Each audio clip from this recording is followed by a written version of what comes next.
All right, I'm gonna try to do this video quick because the Wi-Fi here blows, and I gotta leave in like an hour. So I wanted to do long exposure photography. Just want to try it. It's not something I do all the time. I don't like taking pictures of cars and cities and stuff like that. And the ocean, why would I want to smooth out the ocean? It doesn't make sense. So I didn't want to spend money on an expensive ass kit, which if you want something decent, that's what you're gonna have to spend. Now they have stupid cheap kits out there, and they're stupid cheap, but this is cheaper. All right, this is, and I don't know if I have the actual, oh god, because I bought two of these.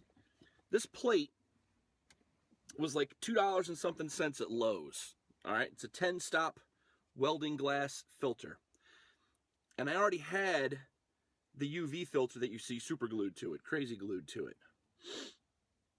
So for like $2.50 and some super glue or crazy glue, I have a 10-stop filter, which all I have to do is, and all I did was set up my camera and lock in focus on the waterfall and then screw this on, take the picture. So not including the price of the stupid cheap UV filter, because it's just a fucking Hoya 58 millimeter UV filter, $3, okay, and I got a 30-second exposure. So here's the problem with using welding glass, is that it's green. So there's a few options. The first option everybody takes, because it's the easiest one, is to turn it black and white. Sure, but I think that's just getting out easy. If you want it black and white, okay, then go for it. Super fast. Click one button in Lightroom, you're done. And then, then adjust. But I had read different things people have done. One thing somebody did was they took a fucking butane torch, held it up in front of it on the camera, took a picture, and then they go into the D&G in your RAW and blah blah blah, and then load it up as a custom white balance, but not in the camera. They do it on the computer. I was like, I don't get that. I'm not smart enough for all that. And then somebody else said, well, you can take an LED flashlight and put it on it, right on it, and take a picture and then use that as your custom white balance in the camera. And I actually tried that, and it didn't work. I have a Canon 60D and a 5D, and it did not work on my 60D. It kept flashing, like if you're doing a review of a picture and it shows the clipping, how it flashes, it kind of did that with the entire picture. So when I picked it, and I did it multiple times, I took multiple pictures trying this. So when I picked it as the white balance, it would show the picture and it would look like it was clipping, and then I'd pick it and then it would just be black. So no go. So the easier route in Lightroom or Photoshop, and I don't use Photoshop, I use Lightroom, is to use the white balance tool, the little thing where you can click on the picture, find the whitest spot, and in the waterfall picture that I posted up, that everybody's been asking about, which is why I'm doing this, there was some snow.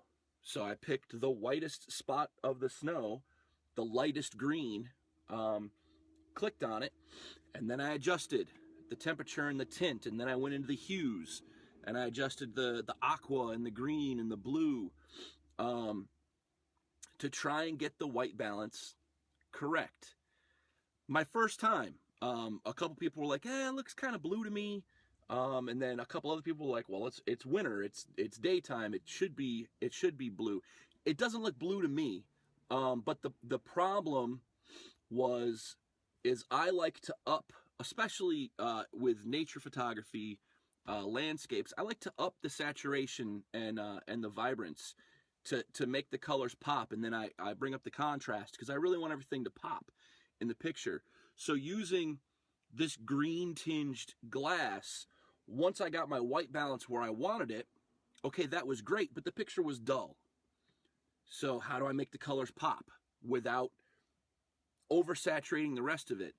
Because it was really tough, you know, because in a regular picture with water and snow, that's just highlights and whites and shadows and blacks and stuff to make those pop.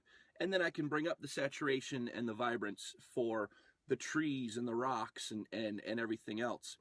So it was my first try. It was difficult.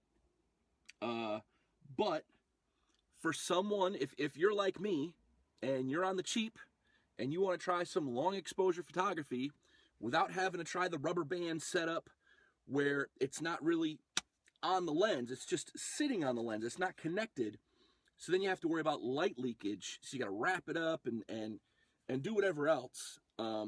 People have done tons of things. They hold my hand over it to block the light. Super glue and an old UV filter. Pretty easy. And you can either just make it black and white, or you can fuck with it in Lightroom to try and get color. So that's it. I just wanted to share. A lot of people have been asking about it, and go to Sargeek Photography on Facebook, where you can look at the picture, tell me what you think, leave a comment, and I'll upload the RAW. I've already uploaded the RAW to Dropbox, and I'll put a link to the RAW so you can mess with it, see if you can get the white balance better. So that's it. This video is already 7 minutes. Hopefully it uploads. Peace.